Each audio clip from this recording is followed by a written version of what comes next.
Our ancestors were among the world's most skilled and adventurous explorers.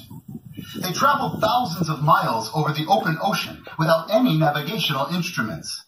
Only their knowledge of the sun, clouds, birds, currents, and stars guided their way to Hawaii. They brought with them their traditions, customs, beliefs, and values which still influence Hawaii today. This next chant is entitled Pa Kamakani. This mele takes us to the island of Kauai, where llama bushes redden the hillside, and the kahuli, the Hawaiian snail, sings in the forests at night. Rain pours down in torrents from the clouds of Kaupea, and the skin of Ka'auhelemoa is chilled. Ai, pa kamakani nau e kalau o kaniu. Pa kamakani nau e kalau o kaniu. Kapua hole te hula te hakamaka kamanu e kua.